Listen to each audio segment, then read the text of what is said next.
नमस्कार मैत्रिणींनो, स्वागत आहे तुमचं आपल्या नवीन एका व्लॉगमध्ये। तर आज मी माझं पूर्ण सकाळचे आत्ता 7:30 वाजलेत, तुम्ही बघू शकता सकाळचे 7:30 वाजलेत। 7:30 वाजल्यापासून संध्याकाळपर्यंतचं मी जे जे काही करते ते रुटीन तुमच्यासोबत शेअर करणार आहे। त्यामुळे व्हिडिओ शेवटपर्यंत नक्की पहा आणि हो, आपल्या चॅनलवर नवीन असाल तर नक्कीच थांबा, कारण की आपल्या चॅनलमध्ये तुम्हाला खूप साऱ्या नवीन वेगवेगळं पाहायला मिळणार आहे। तर चला करूयात आपल्या व्लॉगला सुरुवात। सकाळी उठल्या अगोदर मी दूध तापवून घेत असते। दोन्ही पण मुलं अजून झोपलेले आहेत, तुम्हाला मुलं दाखवते अजून झोपलेले आहेत। ते उठेपर्यंत हा एक तर उठला, हे बघा हा आहे शौर्य आणि विरांशू अजून झोपलेला आहे। तर मुलं उठेपर्यंत मी स्वयंपाक उरकून घेते सगळा, म्हणजे ते उठल्याच्या नंतर मला त्यांच्या आंघोळ ते सगळं त्यांना आवडता येतं, त्याच्यामुळे मी पहिल्यांदा अगोदर स्वयंपाक उरकून घेते। तर चला मी स्वयंपाक करते आणि त्यानंतर तर सकाळी उठल्या अगोदर मला चहा लागतो आणि चहा झाल्यानंतर मी जे साई असते दुधावरची ती आधी विरजली आणि मग तिथून पुढं मी माझ्या बाकीच्या कामाला सुरुवात केली। चहा उकळेपर्यंत इथं साई विरजली आणि त्याच्यानंतर मला चहा प्यायला घेतला। मला चहाशिवाय दिवसाची सुरुवात माझी होतच नाही। मला चहा इतका आवडतो की तो मला कधी जरी दिला तरी पण मी तो पिलच, इतका मला चहा आवडतो। आणि मग मुलं उठायच्या अगोदर म्हटलं आपण अंडी उकडायला टाकू, म्हणजे ते उठली ना, म्हणजे त्यांना उठल्यावर नाश्ता होईल त्यांचा। मी तर काय नाश्ता करत नाही, डायरेक्ट मी चपाती भाजीच खाते, त्याच्यामुळे डायरेक्ट स्वयंपाकाला लागले। आणि आज स्वयंपाक करणार होते, गवारीची शेंग होती मग तीच करणार होते मी, नीट करून ते ठेवली होती। जर आपण अगोदरच भाज्या ते सगळ्या व्यवस्थित नीट करून ठेवल्यानंतर टायमिंगला एकदम झटपट आपल्याला आपला स्वयंपाक ते उरकतं, खूप वेळ लागत नाही। तर मी स्वयंपाक सगळा उरकून घेतला।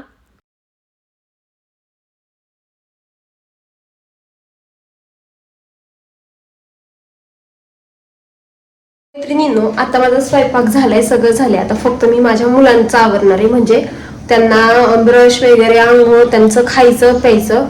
आता किती वाजले तिथं, एक मिनिट मी सांगते तुम्हाला। आता 8:30 वाजले, मी तुम्हाला 7 वाजता म्हटलं होतं, 1 तास गेला मला स्वयंपाक करायला। आता 8:30 वाजले इथं, तुम्ही घड्याळात बघू शकता। आणि आता मला मुलांचं आवरायचे, म्हणजे मुलांना खाणं पिणं त्यांचं आंघोळ ते सगळं। स्वयंपाक तर झालाय, आता चला इथून पुढे कंटिन्यू करूया।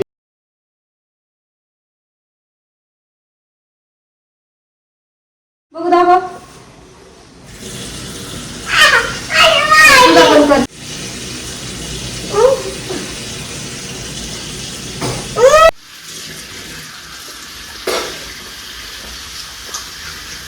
पोरांचा ब्रश ते झाले, आता ना त्यांना दूध देते। एकाने पिलंय मगाशीच उठल्या आता एका जणाचं राहिले, त्याला सुद्धा दूध देते। आणि त्याच्यानंतर मी अंडी उकडायला टाकली होती मगाशी, ती अंडी सुद्धा उकडून झालेत। आता त्यांना ते अंडी सुद्धा चारणार आहे आणि त्याच्यानंतर मग मी त्यांना थोड्या वेळ ठेवून मग आंघोळ घालणार आहे।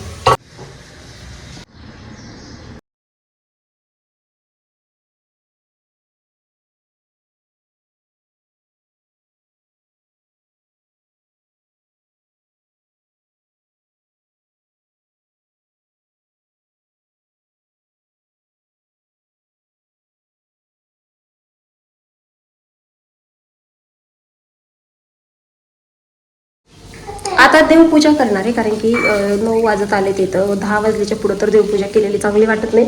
आणि सकाळी सकाळी शक्य होत नाही, कारण की मुलांची शाळा चालू असते। आज सुट्टी होती पण तरी सुद्धा मला सकाळी आज करणं शक्य झालं नाही, त्याच्यामुळे आता मी ना देवपूजा करणार आहे पहिल्यांदा आणि तिथून नंतर मग बाकीची कामं आवरणार आहे। चला तर बघा, आता मी देवपूजा करते।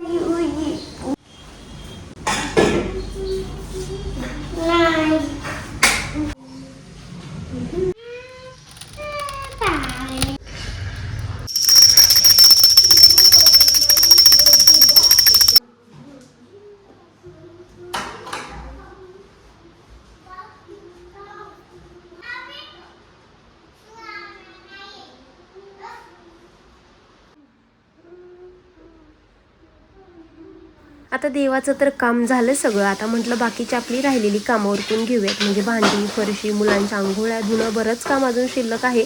अगोदर भांडी घासायला घेतली आणि तोपर्यंत मुलांना पाणीसुद्धा तापायला ठेवलं।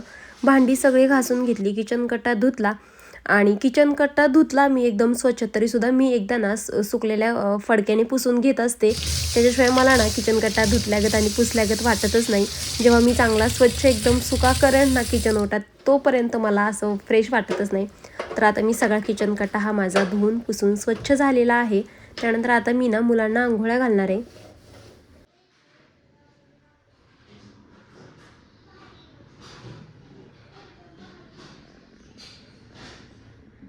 आज चला.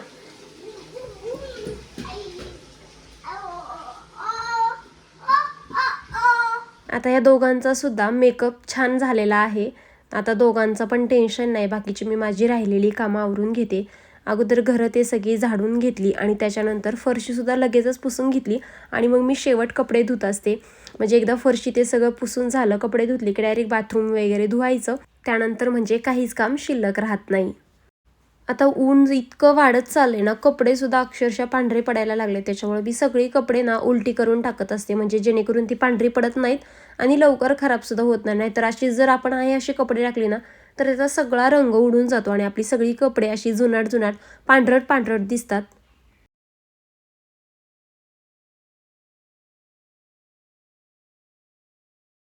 तर मैत्रिणींनो, असा होता माझा सकाळी 7:30 ते 11-12 पर्यंतचा व्लॉग. म्हणजे मी या टायमिंगमध्ये काय काय करते, काय काय नाही करत. तर इतकाच व्लॉग मी अपलोड करणार आहे, कारण की खूप मोठा व्हिडिओ होतोय आणि मी अजून नवीन आहे. त्याच्यामुळे एवढा मोठा व्हिडिओ टाकल्यावर त्याला व्ह्यूज येतीलच असं नाही. त्याच्यामुळे मी आज फक्त 12 पर्यंतच रुटीन शेअर करणार आहे. शेअर केलंय तुमच्यासोबत आणि इथून पुढचं रुटीन जे आहे ते तुम्हाला नेक्स्ट व्लॉगमध्ये पाहायला भेटेल. तर तुम्हाला हा माझा आजचा व्लॉग आवडला का, मला कमेंट करून नक्की सांगा. आणि हो, तुम्हाला सुद्धा असेच व्लॉग पाहायला आवडतील का? त्याचबरोबर तुम्हाला माझा आजचा व्लॉग कसा वाटला, माझ्या काही चुका, काही चांगलं, काही चुकीचं, सगळ्या गोष्टी मला कमेंटमध्ये सांगा. आणि हो, कालच्या व्लॉगला ना खूप जणींच्या इतक्या छान कमेंट आल्यात. त्या कमेंट ऐकून ना मला इतकं छान वाटतंय ना, असं वाटतं की आपण व्लॉगिंग करायलाच पाहिजेत.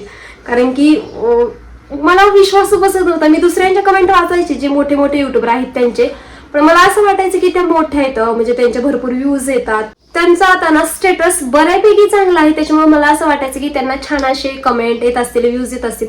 पण मला कालच्या व्लॉगला तुम्ही इतकं सारं प्रेम दिलं, म्हणजे इतक्या छान कमेंट केल्यात आहेत ना. आणि माझ्या शॉर्ट व्हिडिओला पण आता खूप सारे छान कमेंट येतात.